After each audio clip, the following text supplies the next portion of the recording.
ಅಂತ ಗೊತ್ತಾಗ್ತಾ ಇದೆ. ಇಲ್ಲ, ಈಗಲೇ ಡ್ಯಾಮ್ನಲ್ಲಿ ಇನ್ನೂ 2 ತಿಂಗಳವರೆಗೆ ಕುಡಿ ನೀರು ವ್ಯವಸ್ಥೆ ಇದೆ ನಮಗೆ. ನದಿ ಪಾತ್ರ ಇರ್ಬೋದು, ಬೆಳಗಾವಿ ಇರ್ಬೋದು, ಅದಕ್ಕೆ ರಿಲೇಟೆಡ್ ಏನು ನಾವು ಘಟಪ್ರವನ್ನು ತರ್ತೀವಿ, ಅಲ್ಲೇನು ಕೊರತೆ ಇಲ್ಲ. ಇನ್ನು 2 ಮಂತ್ಸ್ವರೆಗೆ, ಒಂದು ಜುಲೈ ಎಂಡ್ವರೆಗೆ ನೀರು ಸಪ್ಲೈ ಮಾಡಲಿಕ್ಕೆ ನಮ್ಮ ಕಡೆ ನೀರಿದೆ. ಅದನ್ನು ಯಾವಾಗಲೂ ನಾವು ಅಷ್ಟು ಇಟ್ಟೇ ಇಡ್ತೀವಿ. ಸೊ ಹೀಗಾಗಿ ಇನ್ನು 15 ದಿವಸ ಕಮ್ಮಿ ಆಗೋದು ಇದೇನೋ ಮಳೆಗಾಲನಾಗಿದ್ದಾಗೂ ಆ ಸೇಮ್ ಪ್ರೊಸೆಸ್. ಅದಕ್ಕೆ ಈ ಬೇಸಿಗೆ ಅಂತಿಲ್ಲ, ಅದು ಮಳೆಗಾಲದಾಗಿದ್ದಾಗ ಕೂಡ ಅದು ಕೆಪಾಸಿಟಿ ಸಾಲದರಿಂದ ಅದು 15 ದಿವಸ 10 ದಿವಸ ಕಮ್ಮಿ ಮಾಡುವಂಥ ಪದ್ಧತಿ ಇದೆ ಬೆಳಗಾವಿಯಲ್ಲಿ. ಈಗ ಅದು ಮುಂದುವರಿಸಿದ್ದಾರೆ ಅಷ್ಟೇ. ಅವಶ್ಯಕ ಇದ್ದರೆ ಟ್ಯಾಂಕರ್ ಮಾಡ್ತಾರೆ, ಟ್ಯಾಂಕರ್ಗೆ ಅವಕಾಶ ಇದೆ. ಬೋರ್ವೆಲ್ಸ್ ಇದೆ, ಬೆಳಗಾವಿ ಸಿಟಿಯಲ್ಲಿ ಸುಮಾರು ಬೋರ್ವೆಲ್ ಇದೆ. ಅವನ್ನೆಲ್ಲ ರೀಚಾರ್ಜ್ ಮಾಡಿದ್ದಾರೆ. ಅಲ್ಲೆಲ್ಲೇ ಟ್ಯಾಂಕ್ ಮಾಡಿದ್ದೇವೆ ನಾವು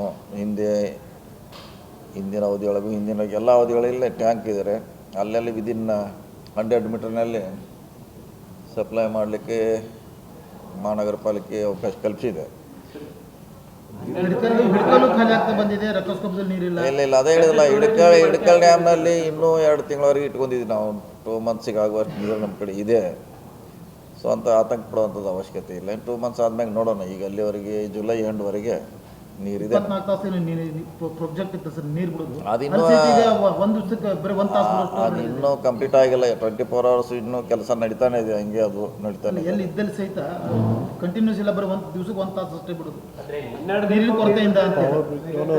ನೀರು ಕೊರತೆ ಎಲ್ಲರೂ, ಅದು ಕೆಪಾಸಿಟಿ ಕಡಿಮೆ ಇದೆ, ಸಪ್ಲೈ ಡಿಮಾಂಡ್ ಜಾಸ್ತಿ ಇದೆ. ಹಿಂಗಾಗಿ ಅದು ನೀವು ಹೇಳ್ದಂಗೆ 1 hour ಕೊಡ್ತಾರೆ. ಈ ಎಲ್ಲರನ್ನೂ ಸಮಾನ ಮಾಡಲಿಕ್ಕೆ 10 ದಿವಸಕ್ಕೊಮ್ಮೆ ರೊಟೇಷನ್ ಮಾಡ್ತಾರೆ.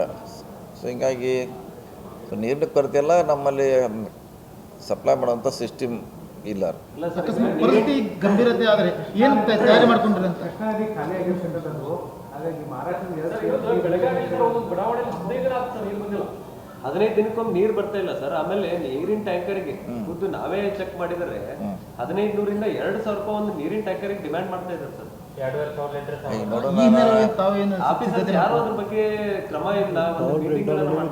ಟ್ಯಾಂಕರ್ ಪ್ರೈಸ್ ಕ್ಯಾಪಿಂಗ್ ಆಗ್ಬೇಕು ಸರ್, ಒಂದು ಮ್ಯಾಕ್ಸಿಮಮ್ ಪ್ರೈಸ್. ಅದ್ರಿಗೆ ಯಾಕಂದ್ರೆ 15 ಮಿನಿಮಮ್ ಕೇಳ್ತಾ ಇದ್ದಾರೆ. ನೋಡೋಣ. ಈಗ ನಾವು ಹೆಂಗು ಇದನ್ನು ಪಂಚಾಯತಿಯಲ್ಲಿ ನಾವು ಪ್ರತಿ ಪಂಚಾಯತಿಗೆ ಒಂದು ಟ್ಯಾಂಕರ್ ಮಾಡಿದ್ವಿ ಸ್ವಂತ. ಹಿಂಗಾಗಿ ಹಳ್ಳಿಯಲ್ಲಿ ಇದು ಸಮಸ್ಯೆ ಉದ್ಭವ ಆಗೋಲ್ಲ. ಅವ್ರು ಎಲ್ಲಿಂದ ನೀರು ತಂದು ಹಾಕ್ತಾರೆ, ಅಲ್ಲಿ ಬೋರ್ವೆಲ್ಲು ಬಾವಿಯಿಂದ. ಈಗ ಆ ಪದ್ಧತಿ ನಾವು ಸಿಟಿಗೆ ನಗರಸಭೆ ವ್ಯಾಪ್ತಿಯಲ್ಲಿ ಇದನ್ನು ಆ ಸಿಸ್ಟಮ್ ಅಡಾಪ್ಟ್ ಮಾಡಿದ್ರೆ ಕಡಿಮೆ ಆಗ್ತೀವಿ. ನೋಡೋಣ, ಟ್ಯಾಂಕರು ಮಾಡಲಿಕ್ಕೆ ಸಾಧ್ಯ ಇದೆಯಾ ಮಹಾನಗರ ಪಾಲಿಕೆಯಿಂದ. ಸೊ ಅದನ್ನು ಚರ್ಚೆ ಮಾಡ್ತೀವಿ. ಇಲ್ಲ, ಪಂಚಾಯತಿಯಿಂದ ಮಾಡಿರಲಿಲ್ಲ. ಅಲ್ಲ, ಹೆಚ್ಚು ಕಮ್ಮಿ ಎಲ್ಲ ಪಂಚಾಯತಿಗೆ ಒಂದು ಟ್ಯಾಂಕರ್ ಇದೆ ನಮ್ಮದು.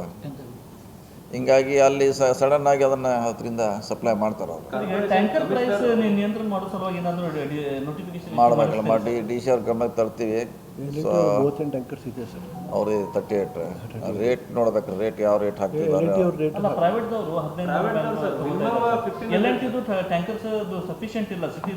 ಅದೇ ಹೇಳಿಲ್ಲ, ಅದು ಕಡಿಮೆ ಇದೆ, ಇನ್ನೂ ಜಾಸ್ತಿ ಆಗಬೇಕು. ಸೊ ಇನ್ನೊಂದು ಸಾರಿ ನಮ್ಮ ಬೋರ್ವೆಲ್ ಇದೆ, ಸುಮಾರು 1000 ಮೇಲೆ ಇರ್ಬೋದು ಬೋರ್ವೆಲ್ ನಮ್ಮದು. ಕಡಿಮೆ ಅಂದರು ಅದು ನೋಡೋಣ. ಹೇಳುತ್ತೆ ಅಂದರೆ ನೀರು ಕಡಿಮೆ ಶಾರ್ಟೇಜ್ ಇದ್ರೆ ಆಗಿರ್ಬೋದು. ಸುಮಾರಾಗಿದೆ. ಮತ್ತು ಅಲ್ಲಿ ಟ್ಯಾಂಕರ್ ಇದೆ, ಅದಕ್ಕೂ ಚಾವಿ ಕೂಡ ಇದೆ ಇಡೀ ಎಂಟೈರ್ ಸಿಟಿಯಲ್ಲಿ. ಅದಕ್ಕೆ ಏನು ಮಾಡಲಿಕ್ಕಾಗಲ್ಲ. ನೀವು ಮತ್ತೆ ಮಳೆ ಆದರೆ ಅದು ರೀಚಾರ್ಜ್ ಆಗೋದು. ಕಳೆದ ವರ್ಷಕ್ಕೆ ಹೋಲಿಕೆ ಮಾಡಿದ್ರೆ ಸುಮಾರು 5ರಿಂದ 10 TMCವರೆಗೂ ನೀರಿನ ಕೊರತೆ ಇದೆ. ನಿರ್ವಹಣೆ ಸರಿಯಾಗಿ ಮಾಡಿಲ್ಲ ಡ್ಯಾಮ್ನ ಏನು ಅಧಿಕಾರಿಗಳು ಅನ್ನೋದು. ಯಾರು ಹೇಳಿದ್ರು ಹೇಳ್ರಿ. ಈ ಟೈಮಿಗೆ ನೀರು ಬರ್ತಾ ಇತ್ತು. ಈ ಟೈಮಿಗೆ ಹಿಂದೆ ಸುಮಾರು 15 ದಿವಸ ಹಿಂದೆ ನೀರು ಸ್ಟಾರ್ಟ್ ಆಗಿತ್ತು. ಹಂಗಾಗಿ ನಮಗೀಗ 15-20 TMC ನೀರಿತ್ತು. ಈಗ ನೀರೇ ಎಲ್ಲ ಹಿಂದೆ ಬರೋದಂಥದ್ದು. ಈಗ ಅದಕ್ಕೆ ಕಡಿಮೆ ಮಾಡಿಸ್ತದೆ ನಿಮಗೆ. ಹಂಗೆ ನಮಗೂ ನೀರು ಬರೋದು ಕಳೆದ ಸಾರಿ ಈಗ ಹಿಂದೆನೇ ಸ್ಟಾರ್ಟ್ ಆಗಿದ್ರು. ಈಗ ಕಂಪೇರ್ ಮಾಡಿದ್ರೆ ಈಗ ಇನ್ನೂ ಸ್ಟಾರ್ಟ್ ಆಗಿಲ್ಲ ಅನ್ನತ್ಲೆ. ಅದು ನಿಮಗೆ ಹಂಗೆ ಡ್ರೈ ಅನ್ನಿಸ್ತಾ ಇದೆ.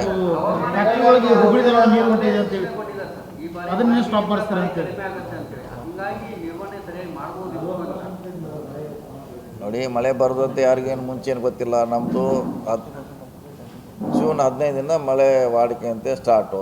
ಸ್ಲೋ ಆಗ್ತಿತ್ತು. ಈಗಂತೂ ಫುಲ್ ಪೀಕ್. ಈಗ ಮಳೆ ಇಲ್ಲ ಆತ್ರೆಯಿಂದ ಏನು ಅದೇನು ಅದು ಸ್ಮಾಲ್ ಕ್ವಾಂಟಿಟಿ ಮಜ್ಜಿಗೆ ಇದ್ದಂಗೆ ಅದಷ್ಟೇ. ಅದು ಹಂಗೇನಲ್ಲ, ನೀವು ಸುಮ್ಮನೆ ಅದೇನು ಹೇಳ್ಬೇಡಿ. ಆ ಥರದ್ದು ಕಾನೂನಲ್ಲಿ ಡ್ಯಾಮ್ನಲ್ಲಿ ಇಂಡಸ್ಟ್ರಿಗೆ ಅಷ್ಟು ಇಡಬೇಕಂತ ರೂಲ್ ಇದೆ. 2 TMC ಇದೆ, ಅವ್ರು 2 TMC ಒಯ್ತಾ ಇಲ್ಲ. ಅಲ್ಲಿ ಫ್ಯಾಕ್ಟ್ರಿ ಹೊಂಡ ಫ್ಯಾಕ್ಟ್ರಿಗೆ ಅದು part of the job oriented. ಅದು ಫ್ಯಾಕ್ಟ್ರಿ ಅಂದರೆ ನೀವು ಫ್ಯಾಕ್ಟ್ರಿ ಅಂತಲ್ಲ. ಧಾರವಾಡದಲ್ಲಿ ಬೆಳಗಾವಿ ಜಿಲ್ಲೆಯವರು ನೌಕರಿ ಮಾಡ್ತಾರೆ ಆ ಫ್ಯಾಕ್ಟ್ರಿಯಲ್ಲಿ. ನಿಮ್ಮವರೇ, ನಿಮ್ಮ ಸಂಬಂಧಿಕರೇ ಮಾಡ್ತಾರೆ. ಸರ್, ಈಗ ಇದರಿಂದ 12 ದಿನಕ್ಕೆ ಹೇಳುವಂಥದ್ದು ಏನಂತಂದ್ರೆ, ಈಗ ಆಲ್ರೆಡಿ ಏನು ಕೈಗಾರಿಕೆ ಹೋಗ್ಬೇಕಾಗಿತ್ತು ಅದು ಅಪಾರ್ಟ್ಮೆಂಟ್ ಆಗಿಬಿಟ್ಟಿದೆ. ಕರೆಕ್ಟ್. ಇದು ಎಕ್ಸಸ್ ಆಗಿ ತೊಗೊಂಡು ಹೋಗ್ತಾ ಇದ್ದಾರೆ. ಎಕ್ಸಸ್ ತೊಗೊಂಡು ಹೋಗ್ಲಿಕ್ಕೆ ಅದ್ರಾಗ ಚಾನ್ಸ್ ಇರಲಿಲ್ಲ. ಪೈಪ್ ಎಷ್ಟಿದೆ ಅಷ್ಟು ಹೋಗ್ಬೇಕದ, ಹೆಂಗೆ ಅವ್ರು ಎಕ್ಸಸ್. ಈಗ ಏನು 9 ಇಂಚ್ ಏನೋ 12 ಇಂಚ್ ಪೈಪ್ ಇದೆ. ಅದು 365 ಡೇಸ್ಗೆ ಮಾಡಿದ್ದು ಡಿಸೈನ್. ಅದು ಅವ್ರು ಭಾಳಾರ 2 TMCಯಲ್ಲಿ 25% ಏನೋ ನೀರು ಒಯ್ತಿರ್ಬೋದು. ಇನ್ನೂ 1.75 ಅವ್ರಿಗೆ ನೀರಿದೆ. ಅದು ಡ್ಯಾಮ್ನಲ್ಲೇ ಇಂಡಸ್ಟ್ರಿಗೆ ರಿಸರ್ವ್ ಮಾಡಿರುವಂಥ ಕೋಟ ಇರೋದು. ಆ ಕೋಟದಲ್ಲಿ ಅವ್ರು ಒಯ್ತಿದ್ದಾರೆ. ಇನ್ನು ಅದಕ್ಕೆ ಯಾರು ಅಬ್ಜೆಕ್ಷನ್ ಮಾಡ್ಲಿಕ್ಕೆ ಬರಲ್ಲ. ಇಲ್ಲ ಇಲ್ಲ ಇಲ್ಲ ಇಲ್ಲ ಇಲ್ಲ ಇನ್ನೂ ಅವ್ರದ್ದು ಕೈಗಾರಿಕೆಗೆ ಏನು ಕೊಡಬೇಕಾಗಿದೆ ಆ ಅಲಾಟ್ಮೆಂಟ್ ಮುಗಿದೋಗಿದೆ. ಇಲ್ಲ. ಇದನ್ನ ಎಕ್ಸಸ್ ಆಗಿ ಒಂದಿಷ್ಟು ಏನಂತ ಪ್ರಭಾವ ಬೀಳಿಸಿ ವಿಶೇಷ ಇಲ್ಲ, ಎಕ್ಸಸ್ ಒಯ್ಯೋಂಥ ಪ್ರಶ್ನೆ ಬರೋಂಗಿಲ್ಲ. ಅದು ಯಾಕಂದ್ರೆ ಅದು ಕೆಪಾಸಿಟಿ ಎಷ್ಟಿದೆ ಅಷ್ಟು ಹೋಗ್ಬೇಕದು, ಹೆಚ್ಚು ಹೋಗಲ್ಲ ಅದ್ರಾಗದು. ಕಾಲುವೆ ಇದೆ, ನದಿ ಇದೆ, ಹಳ್ಳ ಇದೆ ಅಂದರೆ ಬಿಟ್ಟಿದ್ದಾರೆ ಅಂತ ಹೇಳಿದ್ದು. ಇದು ಪೈಪ್ನಾಗ ಹೋಗ್ಬೇಕದು. ಸರ್, ಈಗ ಬೆಳಗಾವಿ ನಗರದಲ್ಲಿ 12 ರಿಂದ 15 ದಿನಕ್ಕೆ ನೀರು ಬಂದಿದ್ದು. ಅಧಿಕಾರಿಗಳು ಗ್ರೌಂಡ್ ಲೆವೆಲ್ ಇಳಿತಾ ಇಲ್ಲ. ಇದು ಇಲ್ಲ ಈಗ ಇವತ್ತಿಂದ ಸ್ಥಿತಿ ಅಲ್ಲ. ನಾವು ಮಳೆಗಾಲ ಇಲ್ಲ, ಮಳೆಗಾಲ ನಾವು ಕೂಡ ನಾವು 10 ದಿವಸಕ್ಕೆ ಕೊಡ್ತೀವಿ. ಅಲ್ಲಿಯೂ ಕೂಡ ನಮ್ಮ ಕೆಪಾಸಿಟಿ ಕಡಿಮೆ ಇದೆ. ಪಂಪಿಂಗ್ ಆಗಲಿ, ಫಿಲ್ಟ್ರೇಷನ್ ಆಗಲಿ, ಹಿಂಗಾಗಿ ಅದು ಸಮಸ್ಯೆ ಇದೆ. ಇನ್ನು ಪರ್ಯಾಯವಾಗಿ ಅದಕ್ಕೆ ಮತ್ತೆ ಹೊಸದು ಆಗ್ಬೇಕ್ರೆ. ಅಟ್ಲೀಸ್ಟ್ ಮುಂದಿನ ಈಗ ಮಳೆ ಆಗದೇ ಇದ್ರೆ ಮುಂದಿನ ಕ್ರಮಗಳನ್ನು ತಗೊಳ್ಕೊಳ್ಳೋಕ್ಕಾದ್ರೂ ಮಹಾನಗರ ಪಾಲಿಕೆಯವರು ಈಗ ಮಾಡಬೇಕಲ್ಲ. ಮಹಾನಗರ ಸರ್ ಅದನ್ನ ಕಮಿಷನರ್ ಇಲ್ಲ, ಕಮಿಷನರ್ಗಿಂತನೂ ಅಲ್ಲಿ ಕಮಿಟಿ ಇದೆ. ಅವರು ಜವಾಬ್ದಾರಿಯಿಂದ ಕೆಲಸ ಮಾಡೋಲ್ಲ. ಏನು ಮಾಡೋದು ಈಗ? ಮೊನ್ನೆ ಹೇಳಿದ್ರಲ್ಲ ನಿಮ್ಗೆ, ಅವ್ರು ಬಂದು ಯಾರ ಜೊತೆ ಚರ್ಚೆ ಮಾಡೋಲ್ಲ. ಮೊನ್ನೆ ಹೇಳಿದ್ದು ನಿಮಗಿದು ನಮ್ಗೆ ಹಿಂಗೂ ಇನ್ನು 10 ವರ್ಷದ ನಂತರ ಎಷ್ಟು ಕಡಿಮೆ ಆಗ್ತೈತೆ, ಇದಕ್ಕೇನು ಪ್ಲ್ಯಾನ್ ಮಾಡಿ ಅಂತ ಹೇಳಿದ್ರೆ ಮಾಡ್ಬೋದು. ಅವ್ರೇನು ಹೇಳೋಲ್ಲ, ಕಸದ ಬಗ್ಗೆ ಏನು ಹೇಳೋಲ್ಲ, ನೀವು ನೀರಿನ ಬಗ್ಗೆ ಹೇಳೋಲ್ಲ, ಬೇರೆ ಯಾವುದೋ ಸಮಸ್ಯೆನ ನಮ್ಮ ಜೊತೆ ಅವರು ಚರ್ಚೆ ಮಾಡೋಲ್ಲ. ಹಿಂಗಾದ್ರೆ ಬೆಳಗಾವಿ ನಗರ ಜನರ ಪರಿಸ್ಥಿತಿ ಏನ್ ಸರ್? ಹೌದು, 15 ದಿನ ಮಳೆ ಆಗದೆ ಇದ್ರೆ ಬಹಳ ವಿಕೋಪಕ್ಕೆ ಹೋಗ್ಬಿಡ್ತೈತೆ ಸರ್ ಇದು. ಅದು ಖಂಡಿತ. ಇನ್ನೊಂದು 15 ದಿವಸ ಆಗದೆ ಇದ್ರೆ ಎಲ್ಲ ಇಡೀ ದೇಶಕ್ಕೇ ಆತಂಕ ಇದೆ ಅದ್ರ ಬಗ್ಗೆ. ಪ್ರಹ್ಲಾದ್ ಜೋಶಿ ಅವರು ದೇಶಾದ್ಯಂತ ಮಳೆ ಅಭಾವ ಇದೆ. ಅದು ಇನ್ನೊಂದು ವಾರಲ್ಲಿ ಮಳೆ ಆಗದೆ ಇದ್ದರೆ ಆ ಸಮಸ್ಯೆ ಉದ್ಭವ ಆಗಬೇಕು. ಇನ್ನೊಂದು ವಾರ 10 ದಿವಸ ಮಳೆ ಆಗದೆ ಹೋದರೆ ಬಿತ್ತಿದ ಮಾತ್ರ ಎಲ್ಲ ವೇಸ್ಟ್ ಆಗುತ್ತೆ. ಸರ್, ಈಗ ಕೇಂದ್ರ ಸಚಿವರು ಹೇಳ್ತಾರೆ 40% ಈ ಬಾರಿ ಮಳೆ ಕೊಡ್ತಿಲ್ಲ ಅಂತೇಳಿ. ಕೃಷ್ಣಾ ನದಿಗೆ 2 ಸೆಂಟಿಮೀಟರ್ ಬಿಡಬೇಕಾದಂಥ ಅವಶ್ಯಕತೆ ಇರ್ತಕ್ಕಂಥ ಜಿಲ್ಲಾಡಳಿತ ಹೇಳಿ ಸರ್ಕಾರ ಮನೆ ಕೂಡ ಮಾಡಿದೆ. ಆ ನಿಟ್ಟಿನಲ್ಲಿ ಪ್ರಕ್ರಿಯೆ ಆಗಲಿಲ್ಲ ಅಂತ. ಇಲ್ಲ, ಈಗೆಲ್ಲರೂ ನಮ್ಮವ್ರು ಟ್ರೈ ಮಾಡಿದ್ದಾರೆ. ಅವ್ರದ್ದೇ ಬಾಂಬೆದಾಗೂ ಲೆಕ್ಕ ಮಾಡಿ ಅವ್ರು ನೀರು ಕೊಡ್ತಾ ಇದ್ದಾರೆ. ಅವ್ರದ್ದು ಸಮಸ್ಯೆ ಇದೆ. ಅವ್ರು ನಮಗೆ ನೀರು ಬಿಡುವಂಥ ಪರಿಸ್ಥಿತಿಯಲ್ಲಿ ಇಲ್ಲ. ಹಿಂದೆ ಇದ್ದಾಗ ಬಿಟ್ಟಿಲ್ಲ ಅವರು. ಮಳೆ ಆದ್ಮೇಲೆ ಅವ್ರ ಫುಲ್ ನೀರು ಸ್ಟೋರ್ ಇದ್ದಾಗ ಬಿಟ್ಟಿಲ್ಲ ಅವರು. ಈಗ ಅವ್ರದ್ದು ಆಲ್ಮೋಸ್ಟ್ ನಮ್ಮ ಪರಿಸ್ಥಿತಿ ಅವ್ರದ್ದು ಇದೆ. ಈಗ ಅವರಿಂದ ನಾವು ಏನು ನಿರೀಕ್ಷೆ ಮಾಡಲಿಕ್ಕಾಗಲ್ಲ. ಮುಂದಿನ ದಿನಗಳಲ್ಲಿ ಇದು ಹೆಂಗೆ ಸರಿ ಮಾಡಬೇಕು ಅನ್ನೋದು ಯೋಜನೆ ಮಾಡಬೇಕಷ್ಟೇ. ಇಲ್ಲ ಇಲ್ಲ ಅವ್ರು ಮ್ಯಾರೇಜ್ಗೆ ಹೋಗಿದ್ರು, ಅದ್ರ ಬಗ್ಗೆ ಏನು ಚರ್ಚೆ ಮಾಡಿಲ್ಲ. ಅದಕ್ಕಿಂತ ಮುಂಚೆ ನಮ್ಮ ಅಧಿಕಾರಿಗಳು, ಉನ್ನತ ಅಧಿಕಾರಿಗಳು ಮಾತಾಡಿದಾಗ ಅವ್ರು ಹೇಳಿದ್ರೆ ನಮ್ಮದೇ ಪರಿಸ್ಥಿತಿ ಸರಿ ಇಲ್ಲ, ಬಿಡ್ಲಿಕ್ಕೆ ಆಗೋಲ್ಲ ಅಂತ ಅವ್ರು ಹೇಳಿದ್ದಾರೆ. ಸರ್, ಈಗ ಮುಂಚೆ ಅವರು ಒಂದು ಪ್ರೋಗ್ರಾಮ್ ಅನ್ನು ಕೊಲ್ಲಾಪುರದಲ್ಲಿ ಒಂದು ನೀರಿಂದು ಯೋಜನೆಗೆ ಏನೋ ಶಂಕುಸ್ಥಾಪನೆ ಮಾಡಿದ್ರು. ದೂರಗಂಗಾ ವೇದಗಂಗಾ ನೀರನ್ನು ಕೂಡ ಆ ಕಡೆ ಡೈವರ್ಟ್ ಮಾಡ್ಕೋಬೇಕನ್ನುವಂಥದ್ದು ಕೊಲ್ಲಾಪುರದಲ್ಲಿ. ಇಲ್ಲ, ಅದ್ರ ಬಗ್ಗೆ ನಮ್ಗೆ ಗೊತ್ತಿಲ್ಲ. ಸರ್, ಸ್ಟೇಟ್ ಶೇರ್ದು ಕಳಮವಾಡಿ ಮತ್ತು ಚಿತ್ರದುರ್ಗದಿಂದ 2 ಕಡೆಯಿಂದ ಬರಬೇಕಾಗಿದೆ. ಅದು ಇಲ್ಲ, ಅದು ಮುಗೀತು. ಅದು ಆವಾಗ ಆಫರ್ ಇತ್ತು. ಅದು 30 ವರ್ಷದಿಂದ 2 ಗೌರ್ಮೆಂಟ್ ಮ್ಯೂಚುವಲಿ ಅಗ್ರಿ ಆಗಿದ್ದರು. ನೀವು ಅರ್ಧ ದುಡ್ಡು ಅದಕ್ಕೆ ಕೊಡಬೇಕು ಡ್ಯಾಮ್ಗೆ, ನಾವು ಅರ್ಧ ಕೊಡ್ತೀವಿ. ಆ ನೀರನ್ನು ನೀವು ಬೇಸಿಗೆಯಲ್ಲಿ ಯೂಸ್ ಮಾಡಬೇಕಂತ ಇತ್ತು. ಈಗ ಅದಕ್ಕೆ ಅವರು ರೆಡಿ ಇಲ್ಲ. ಯಾಕಂದ್ರೆ ಆವಾಗೆಲ್ಲ ಎಕ್ಸಸ್ ವಾಟ್ರ್ ಇತ್ತು 30 ವರ್ಷದಿಂದ. ಈಗ ಯಾರ ಕಡೆಯೂ ಎಕ್ಸಸ್ ವಾಟ್ರು ಪರಿಸ್ಥಿತಿ ಕೊಡುವಂಥ ಪರಿಸ್ಥಿತಿ ಯಾರೂ ಇಲ್ಲ. ನಾವು ಕೆಳಗಿನವ್ರು ಕೊಡ್ಲಿಕ್ಕೆ ನಾವು ರೆಡಿ ಇಲ್ಲ, ನಮ್ಮ ಮೇಲಿದ್ದವ್ರು ನಮಗೆ ಕೊಡ್ಲಿಕ್ಕೆ ರೆಡಿ ಇಲ್ಲ. ಮಳೆ ಒಂದೇ ಪರಿಹಾರ, ಅದು ಬಿಟ್ಟರೆ ಏನೂ ಪರಿಹಾರ ಇಲ್ಲ. ಈಗ ಆಗದೇ ಇದ್ರೆ ಏನು ಸರ್, ಈಗ ಕುಡಿಯೋದಕ್ಕೆ ಮಾತ್ರ ನೀರಿದೆ ಅಂತ ಹೇಳಿ ಕೈಗಾರಿಕೆಗಳಿರ್ಬೋದು, ರೈತರಿಗೆ ಈಗ ಕುಡಿಯೋಕ್ಕೆ ಮಾತ್ರ ಈಗ ಕುಡಿಯೋದು ಮಾತ್ರ ಫಸ್ಟ್ ಪ್ರಯಾರಿಟಿ. ಅದ್ರ ಮಾಡ್ತೀವಿ, ಹೇಳಿಲ್ಲ. ಇನ್ನೂ 2 ತಿಂಗಳು ನಮ್ಮ ಕಡೆ ಕುಡಿಲಿಕ್ಕೆ ನೀರು ಇದ್ದೇ ಇದೆ, ಏನು ಪ್ರಶ್ನೆ ಇಲ್ಲ. ಸರ್, ಈಗ ಹಳೇದೊಂದು ಪ್ರಾಜೆಕ್ಟ್ ಇತ್ತು ಸರ್, ಕಿಲಾರಿ ಡ್ಯಾಮ್ದಿಂದ ರಕಸ್ಕೋಪ್ ಡ್ಯಾಮ್ಗೆ ಒಂದು ಕಾಲುವೆ ಮೂಲಕ ನೀರು ತರಬೇಕನ್ನುವಂಥದ್ದು. ಆಮೇಲೆ ಅಲ್ಲೇ ಸ್ಟಾಪ್ ಆಗ್ತಾರೆ. ಡಿಸ್ಕಷನ್ದಲ್ಲಿ ಇತ್ತು ಅದು. ನೀವು ಹೇಳ್ದಂಗೆ ಇನ್ನೊಂದು ಮುಂದಿನ 10 ವರ್ಷದ ಯೋಚನೆ ಮಾಡ್ಬೇಕಂತಂದ್ರೆ ಪಾಪ್ಯುಲೇಷನ್ ಇನ್ನೊಂದು ನಾವು ಪರ್ಯಾಯವಾಗಿ ಮತ್ತೊಂದು ಮಾಡಬೇಕು. ನಾವು ಸೇಠ್ ಸಾಹೇಬ್ರಿದ್ದಾಗ ನಾವಿದ್ದಾಗ ಇದಕ್ಕೇ ಜಾಸ್ತಿ ಮಾಡಿದ್ವಿ. ನಾವು CM ಸಿದ್ದರಾಮಯ್ಯ ಇದ್ದಾಗ 20 ಕೋಟಿ ರೂಪಾಯಿ ತಂದೀವಿ. ಅದೇ ಈಗ ಇನ್ನೊಂದು ಪ್ಯಾರಲಲ್ ಆಗಿ ಹಿಡ್ಕಲ್ ಡ್ಯಾಮ್ದ ಬರ್ತಾ ಇದ್ದಾರೆ. ಆವಾಗ ರೀ ಯಾವಾಗ 10 ವರ್ಷದಿಂದ ನಾವು ಮುಂದಾಲೋಚನೆ ಮಾಡಿದ್ದು ಅಲ್ಲಿ ಇದ್ದ ಪೈಪ್ನಲ್ಲೇ ಎಕ್ಸ್ಟ್ರಾ ಪಂಪ್ ಕುಣಿಸಿ ಸೊ ಅದರಲ್ಲಿ ಇನ್ನೂ ನೀರು ಬರಲಿಕ್ಕೆ ಅವಕಾಶ ಇತ್ತು. ಅದನ್ನು ಬಳಸಿ ಈಗಿನ ಶಾರ್ಟ್ಲಿ ರಾಜವ್ರು ಹೇಳ್ತಾರೆ ಬರ್ತಾಯಿದೆ ಅಂತ ಶಾರ್ಟ್ಲಿ 10 ವರ್ಷದಿಂದ ನಾವು ಪ್ರಯತ್ನ ಮಾಡಿದ್ವಿ ಹಿಂದಿನ 13 ಸಿದ್ದರಾಮಯ್ಯ ಸರ್ಕಾರದಲ್ಲಿ. ಅದೀಗ ಯೋಜನೆ ಮುಗಿಲಿಕ್ಕೆ ಮಾಡ್ಬಾರಲ್ಲ ಅಲ್ಲಿ ಅದೇ ಇನ್ನೊಂದು ಪರ್ಯಾಯ ಅಲ್ಲಿಂದ ಕೂಡ ತರ್ಬೋದು. ಮಾಡ್ಬೇಕು ಅದನ್ನು ಯೋಜನೆ ಮಾಡ್ಬೇಕ್ರಿ. ಸಿಟಿ ಈಗ ಅಲ್ಲಿ ಸಿಕ್ಕಾಪಟ್ಟೆ ಬೆಳೆದಿದೆ, ಅಲ್ಲಿ ಮಾಡ್ಲಿಕ್ಕೆ ಅವಕಾಶ ಇದೆ ರೀ. ಇದೆ ಮಾಡ್ಬೋದು. ಇಲ್ಲ ಅವರಲ್ಲಿ ಹೇಳಿದ್ದಾರೆ, ಪತ್ರ ಏನು ಬರೆದಿಲ್ಲ. ಯಾವುದು ಎದಕ್ಕೆ ರೀ ಅವ್ರು ತರದೇ ಇದ್ರೆ ಕಮಿಟಿ ಅವ್ರು ತರಲ್ಲ ರೀ, ಅವ್ರಿಗೆ ರಿಸ್ಟ್ರಿಕ್ಟ್ ಮಾಡ್ತಾರೆ. ಯಾವುದು ಟರಾವ್ ಸರಿಯಾಗಿ ಪಾಸ್ ಮಾಡೋದಿಲ್ಲ. ಈಗ ಉದಾಹರಣೆ ಗಡಿ ಭಾಗದ ಮಾಡ್ಲಿಕ್ಕೆ ಇನ್ನೂ ಮಟ್ಟ ರೆಡಿ ಇಲ್ಲ ಅವರು. ಸರ್ಕಾರದೂ ಡೈರೆಕ್ಷನ್ ಯಾಕೆ ಬರ್ತಾ ಇಲ್ಲ? ಡೈರೆಕ್ಷನ್ ಬರ್ತೈತಿ, ವಾರ್ನಾಗ ಡೈರೆಕ್ಷನ್ ಬರ್ತೈತೆ ಅವ್ರಿಗೆ. ಇಲ್ಲ ನೀವು ಸರ್ಕಾರ ಇದ್ದಂಗೆ ಇಲ್ಲ ಸರ್ಕಾರ ಇದ್ರೆ ಅದು ಕಾಗದದಲ್ಲಿ ಬೇಕಲ್ಲ, ಅವರಲ್ಲಿ ಹೇಳಿದ್ರೆ ಕೇಳಲ್ಲ ಅವರು. ಪತ್ರ ಬರೋದು ಸರ್ಕಾರ ಬರೋದು 15-20 ದಿವಸ ಬರ್ತದೆ ಈಗ ಅಲ್ಲಿಂದ ಡೈರೆಕ್ಟ್ ಬರ್ತದೆ ನೇರವಾಗಿ. ಅವಾಗ ಅದಕ್ಕೆ ಏನು ರಿಪ್ಲೈ ಮಾಡ್ತಾರೆ ನೋಡೋಣ ಕಾದು. ಸೂಪರ್ ಸೀಡ್ ಏನಿಲ್ಲ, ಕೆಲಸ ಆಗ್ಬೇಕಷ್ಟೇ. ಕೆಲವೊಂದು ಬಿಜೆಪಿ ನಾಯಕರು ಓಡಾಡ್ತಾ ಇದ್ದಾರೆ, ಕರೆಂಟ್ ಕಟ್ ಮಾಡಿಬಿಟ್ಟು ಇದೇನು ಎಲೆಕ್ಟ್ರಿಕ್ ಸೊಸೈಟಿ ಸುಮಾರಾಗಿದೆಲ್ಲ ರಾಜ್ಯ ತುಂಬ ಸುಮಾರಾಗಿ ಬ್ಯಾಲೆನ್ಸ್ ಇದೆ. MI ಇದೆ, ಮೇಜರ್ ಇರಿಗೇಷನ್ ಅವ್ರದ್ದು ಇದೆ. ಅದು ಸರ್ಕಾರದಿಂದ ಅವರೇ ಅಡ್ಜಸ್ಟ್ ಮಾಡ್ಕೋತಾರೆ, ಅದ್ರಾಗೇನು ತುಂಬಬೇಕಂತೇನಿಲ್ಲ. ಬಟ್ ಕರೆಂಟ್ ಕಟ್ ಆಗಿದ್ದು ಸಮಸ್ಯೆ ಆಗ್ತಾ ಇದೆ. ಎಲ್ಲಿದ್ದು ಕಟ್ ಮಾಡ್ಯಾರ? ಕಟ್ ಮಾಡಿದ್ರು. ಫಕೀರ್ ಸೊಸೈಟಿ ಅವ್ರು ಕಟ್ ಮಾಡಿದ್ದಾರೆ. ಐಬಿದ್ರಾ ಕಚೇರಿ ನೀರಾವರಿ ನಿಗಮ ಆಫೀಸ್ ಮತ್ತು ಕಚೇರಿ ಎಲ್ಲ ಡ್ಯೂ ಇರಬೇಕು, ಓವರ್ ಡ್ಯೂ ನನಗೆ ಗೊತ್ತಿಲ್ಲ ಅದ್ರ ಬಗ್ಗೆ. ಮತ್ತು ಅವ್ರು ತುಂಬಬೇಕ್ರಿ, ಅವ್ರ ಡ್ಯೂಟಿ ಅದ. 1,90,00,000 ರೂಪಾಯಿ ಬಹುಶಃ ಅದು ಇದ್ರೆ ಕೂತಿದ್ದಾರೆ ಸರ್ ಎಲ್ಲ LICದು ಹಿಡ್ಕೊಂಡು ಇರ್ಬೇಕ್ರಿ, ಅದು ಅಷ್ಟು ದೊಡ್ಡದು ಅಮೌಂಟ್. ಅಲ್ಲೊಂದು ರುಸ್ತಂಪುರ ಲಿಫ್ಟ್ ಇದಲ್ಲ, ಎಲ್ಲ ಸೇರೇ ಇರ್ಬೇಕು.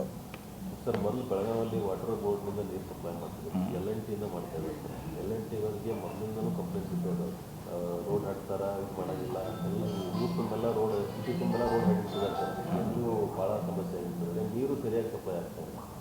ಈ ಕಂಪ್ಲೇಂಟ್ಸ್ ಇದ್ದರೂ ಕೂಡ ನಡು ದಂಡ ಕೂಡ ಹಾಕಿದ್ರು ಅವ್ರಿಗೆ. ರೆಸ್ಪಾನ್ಸ್ ಇಲ್ಲ, ಅದು ಗೌರ್ಮೆಂಟ್ ನಿರ್ಧಾರ ಮಾಡಿದೆ. ಇಲ್ಲಿ ಅಷ್ಟೇ ಅಲ್ಲ, ಇಡೀ ಮಹಾನಗರ ಪಾಲಿಕೆಗಳನ್ನು ಎಲ್ಲ ಖಾಸಗಿಯವರು ಕೊಟ್ಟಿದ್ದಾರೆ. ಇಲ್ಲಿ ಅಷ್ಟೇ ಅಲ್ಲ, ಮಾಡ್ತಾಯಿದ್ದಾರೆ. ಏನು ಮಾಡ್ಲಿಕ್ಕೆ ಆಗೋಲ್ಲ, ಇದು ನಮ್ಮ ನಿರ್ಧಾರ ಅಲ್ಲ ಅಥವಾ ಇಲ್ಲಿ ಸ್ಥಳೀಯವಾಗಿ ನಿರ್ಧಾರ ಅಲ್ಲ. ಆ ವ್ಯವಸ್ಥೆಯಿಂದ ನೀರು ಸರಿಯಾಗಿ ಮಾಡಿದ್ದಾರೆ. ನಾವು ಕೂಡ ಸುಮಾರು ಮೀಟಿಂಗ್ ಮಾಡೀವಿ. ಶಾಸಕರಂತೆ ಪದೇ ಮಾಡ್ತಾರೆ. DC ಅವ್ರು ಮಾಡಿದ್ದಾರೆ, ಇನ್ನೂ ಮುಗಿಸ್ಲಿಕ್ಕೆ ಅವರು ರೆಡಿ ಇಲ್ಲ.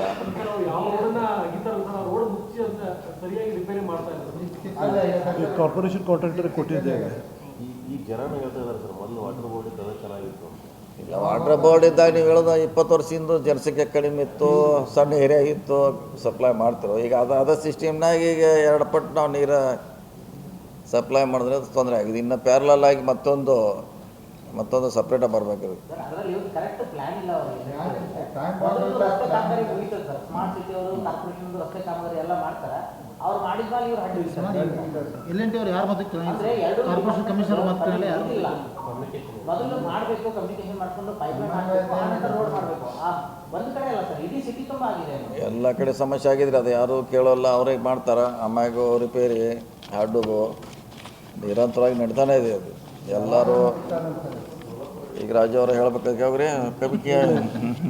ಈಗ ಕಾರ್ಪೊರೇಷನ್ ಅವರು ರಿಪೇರ್ ಮಾಡಿ ಅವ್ರಿಗೆ ಮೇಲೆ ಬಿಲ್ ರೇಸ್ ಮಾಡ್ತಾ ಇದ್ದಾರೆ. ಕಾರ್ಪೊರೇಷನ್ ಅವ್ರು ಸಬ್ ಕಾಂಟ್ರಾಕ್ಟ್ ಕೊಡ್ತಾ ಇದ್ದಾರೆ. ಈಗ ಮೊನ್ನೆ ಮೀಟಿಂಗ್ ಆಯಿತು ಕಾರ್ಪೊರೇಷನ್ದಲ್ಲೇ, ನಾವು ಹೇಳಿದ್ದೀವಿ ಎಲ್ಲೆಲ್ಲಿ ಡಿಗ್ ಮಾಡ್ಯಾರಲ್ಲಿ ಕಾರ್ಪೊರೇಷನ್ ಕಾಂಟ್ರಾಕ್ಟರ್ಸ್ ಮಾಡಿ ಅವ್ರು ಡಿಡಕ್ಟ್ ಅವ್ರ ಮೇಲೆ ಮಾಡ್ತಾ ಇದ್ದೀವಿ. ಬಂದಿರಲಿಲ್ಲ, ಆಲ್ಮೋಸ್ಟ್ ಟೆಂಡರ್ ಮಾಡ್ತಾರೆ ಈ ವಾರನಾಗೆ. DC ಆಫೀಸ್ ಅಂತ ಟೆಂಡರ್ ಆಗಿದ್ದಾರೆ. ಇದು ಈ ವಾರನೇ ಟೆಂಡರ್ ಮಾಡ್ತಾರೆ. ಸೊ ನಾವು 2ನೇ ಹಂತದ ಕೂಡ ದುಡ್ಡು ಕೊಟ್ಟಿದ್ದೀವಿ ಈಗಲ್ಲ, ಅಂದರೆ ಈ ವರ್ಷ ಬಜೆಟ್ನಲ್ಲಿ 2ನೇದು ಕೂಡ ಕಂಟಿನ್ಯೂಷನ್ ಮಾಡ್ತೀವಿ. ಸರ್ ಎಲ್ಲಮ್ಮ ದೇವಸ್ಥಾನ ಟೆಂಡರ್ ಆಗಿದೆ, CM ಅವ್ರನ್ನ ಕರೆತಂದು ಚರ್ಚೆ ಆಗ್ತಾ ಇದೆ. ನೋಡ್ಬೇಕಾದ್ರೆ ಅದನ್ನೇನು ಅವರು ಕನ್ಸರ್ನ್ ಇದ್ದಾರೆ, ಅದಕ್ಕೆ ಅಧ್ಯಕ್ಷರಿದ್ದಾರೆ, ಪ್ರಾಧಿಕಾರ ಅಧ್ಯಕ್ಷರಿದ್ದಾರೆ, ಅವರು ಡಿಸಿಷನ್ ತೊಗೋಬೇಕಾದ್ರೆ ನಮ್ಮ ಭವನದ ಒಂದು ಟೆಂಡರ್ ಮಾಡ್ತೀವಿ. ಅದೊಂದು ಉಳಿತು ಪತ್ರಕರ್ತರು ಆಗಿರ್ಬೇಕಾದ್ರೆ ಅದು ನೋಡ್ತೀವಿ, ಎಲ್ಲ ಕಡೆ ಮಾಡ್ತೀವಿ. ಈ ವಾರನಾಗ ಮಾಡ್ತಾರೆ, ಇದನ್ನು ನಮ್ಮ ಫ್ಲೈಓವರ್ ಈ ವಾರ ಮಾಡ್ತಾರೆ, ಅದ್ರ ಜೊತೆ ಅದು ಮಾಡಿಸ್ತೀವಿ. ಸರ್ ಕಾರ್ಪೊರೇಷನ್ ಸಭೆಗಳಿಗೆ ಮೊದಲು ರೆಗ್ಯುಲರ್ ಬರ್ತಿದ್ದು ಇತ್ತೀಚೆಗೆ ಯಾಕೋ ಏನು ಮಾಡೋರು ಅಲ್ಲಿ ಏನು ಮಾಡಿದ್ರೆ ಅದು ಏನು ಇಂಪ್ಲಿಮೆಂಟ್ ಆಗೋಲ್ಲ, ಅದು ಏನು ಮಾಡೋರು. ಮೀಟಿಂಗಿನ ಸರಿಯಾಗಿ ಆಗ್ತಾ ಇದೆ. ಸುಧಾರಣೆ ಆಗುದಿಲ್ಲ ಅಂತ ಬಿಟ್ಬಿಟ್ರಿ ಸರ್. ಅಲ್ಲ ಮೀಟಿಂಗಿನ ಸರಿಯಾಗಿ ಆಗ್ತಾ ಇದೆ. 1.5 ತಿಂಗಳಾಯ್ತು ಈ ಜನರಲ್ ಬಾಡಿ ಮೀಟಿಂಗ್ ಆಗಬೇಕು. GB ಅವ್ರು ಮಾಡಬೇಕಲ್ಲ, ಅದು ಅವ್ರ ಜವಾಬ್ದಾರಿ ಮಾಡಬೇಕು. ಅಲ್ಲ ಕನ್ನಡ ಮರಾಠಿ ಇಶ್ಯೂ ಹೆದರಿ ಮಾಡ್ತಾ ಇಲ್ವಾ ಆ್ಯಕ್ಚುಲಿ ಗೊತ್ತಿಲ್ಲ. ಈಗ ಅವನ್ನ ಈಗ ಯಾರು ಕಂಟ್ರೋಲ್ ಮಾಡ್ತಾರೆ ಅಂತ ಅನ್ಸೋದಿಲ್ಲ ಸರ್ ನೀವು ಯಾವುದ್ರೆ ನೀವು ಅದೇ ದೂರ ಹೋಗ್ಬಿಟ್ರೆ ಈಗ ಯಾರು ಕಂಟ್ರೋಲ್ ಮಾಡ್ತಾರೆ ಇಲ್ಲ, ಯಾರು ಕಂಟ್ರೋಲ್ ಮಾಡೋ ಪ್ರಶ್ನೆ ಇಲ್ಲ. ಅವ್ರ ಜವಾಬ್ದಾರಿ ಅವ್ರು ಸರಿ ಮಾಡಿದ್ರೆ ಸಾಕಲ್ಲ. ಯಾರು ಅವ್ರು ಮಾಡೋದು ಇವ್ರು ಮಾಡೋ ಪ್ರಶ್ನೆ ಇಲ್ಲ. ಮೇಯರ್ ಉಪಮೇಯರ್ಗೆ ಸ್ವಂತ ನಿರ್ಧಾರ ತೆಗೆದುಕೊಳ್ಳುವಂಥ ಕೆಪಾಸಿಟಿನೇ ಬರ್ತಾ ಇಲ್ಲ. ಅದನ್ನೇನು ನಾವೇನು ಮಾಡೋಕ್ಕಲ್ಲಪ್ಪ. ಬೆಳಗಾವಿ ಜನತೆ ನಿರ್ಧಾರ ಮಾಡಬೇಕು ಅಷ್ಟೇ, ನಾವೇನು ಮಾಡೋದು. ಸರಿ, ಕನ್ನಡ ಮರಾಠಿ ಇಶ್ಯೂ ಹೆದರಿ ವಿಜೇಂದ್ರ ಅವರು 2 ಸಲ ಬೆಳಗಾವಿ ಬರೋ ಟೂರ್ ಕ್ಯಾನ್ಸಲ್ ಮಾಡಿ. ಹೆಚ್ಚಿನ ವಿಡಿಯೋಗಳಿಗೆ ಪ್ರತಿಧ್ವನಿ ಯೂಟ್ಯೂಬ್ ಚಾನೆಲ್ ಸಬ್ಸ್ಕ್ರೈಬ್ ಮಾಡಿ, ಬೆಲ್ ಐಕಾನ್ ಕ್ಲಿಕ್ ಮಾಡಿ.